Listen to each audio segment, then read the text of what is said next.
Aquaman, DC's movie, Aquaman. This movie stars Jason Momoa, Amber Heard, William Dafoe, a ton of great actors. Patrick Wilson, Nicole Kidman, she's badass. Dolph Lundgren, and I'm going to butcher this name, but Yaha Abdul Mateen II. He plays Manta. I'm unfamiliar with anything that he's done previously, but essentially this movie stars the remake Conan, the Green Goblin, He-Man, Night Owl, Boba Fett's father, Jango Fett, Abin Sur. Bunch of superhero previously in other movies in this movie. I thought that was kind of cool. It seemed like every time they showed somebody, I was like, hey, wasn't it He-Man? And so forth. I like this movie. I did. I really like this movie. Atlantis is visually as awe-inspiring as some of the other big cinematic universes and places like Asgard or Wakanda. Atlantis is almost its own character because of so much that's going on there. There's 7 different tribes. They each have their different personality. There's all kinds of underwater life that you wouldn't expect to see underwater. It was good. The visual aspect of Atlantis was great. They've got to explore that more.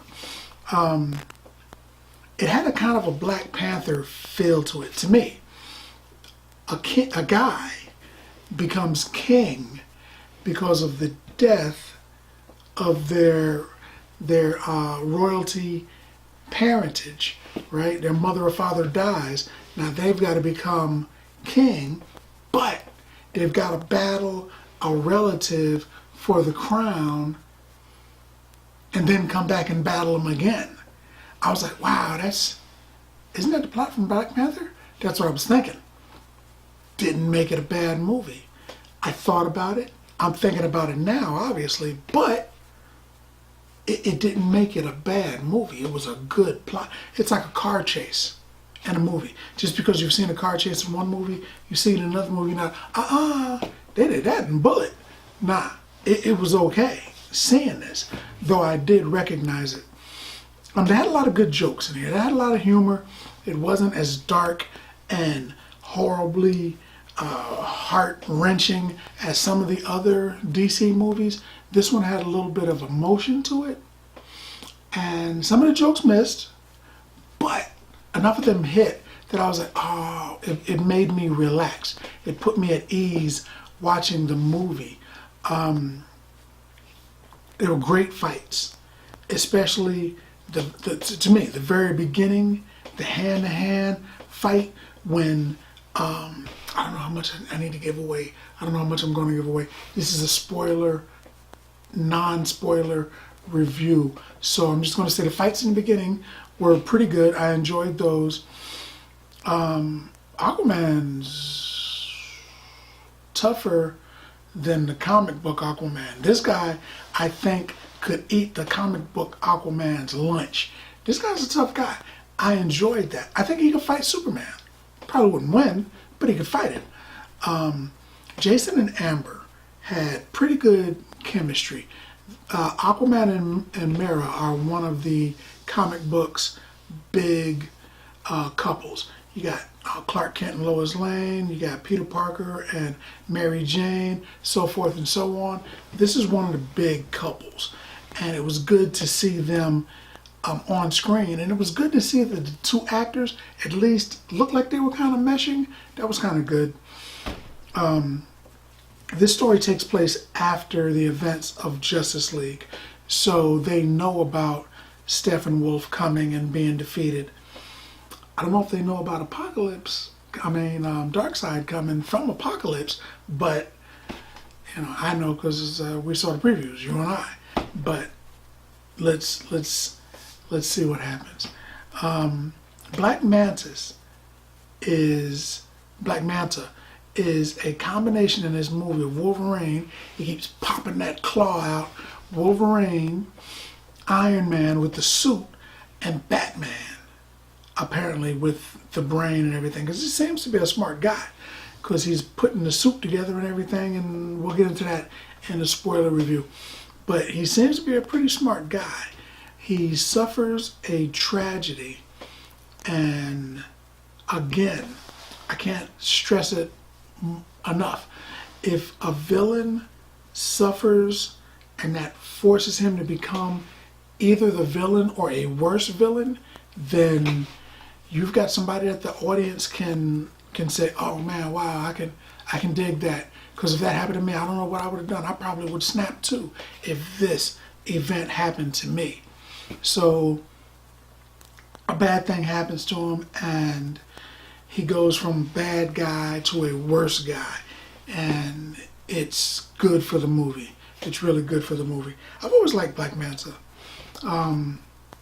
With the great big oversized helmet and the two big blasts of energy. They explain that too in the movie, which was kind of cool. Why the helmet is so big and how the energy blasts are coming from his eyes. It's a origin story for Manta, but it's also an origin story for Aquaman. Aquaman at this point, when the movie starts, is already full grown and everything, but it has flashbacks to give you his origin, which is really cool. Stay till the end, man, because there's one Easter egg. I thought there would be two, but there was one Easter egg. It's kind of cool. Stay till the end. You'll want to see that. This movie may not have been a Marvel movie, but it did have a Marvel feel also in a way that it gave you enough at the beginning of this guy's origin and enough of the story to pull you in and get you ready for another story. It had enough comedy and levity. It had enough action. It was a subtle mix of a few things. If it wasn't Aquaman, I could have confused that with a Marvel movie fairly easily. Marvel has a character, speaking of Marvel, that's called Namor, who is, you know, they're rip-offs of one another. And he's Marvel's Aquaman. I was looking forward to them doing that movie also, but this movie is good enough that I don't think the audience would dig it if they did Marvel's version of Aquaman. They'd say, oh, that's a rip-off. That's no good. You can't do that, man. So I'm not sure that they're going to be able to do that.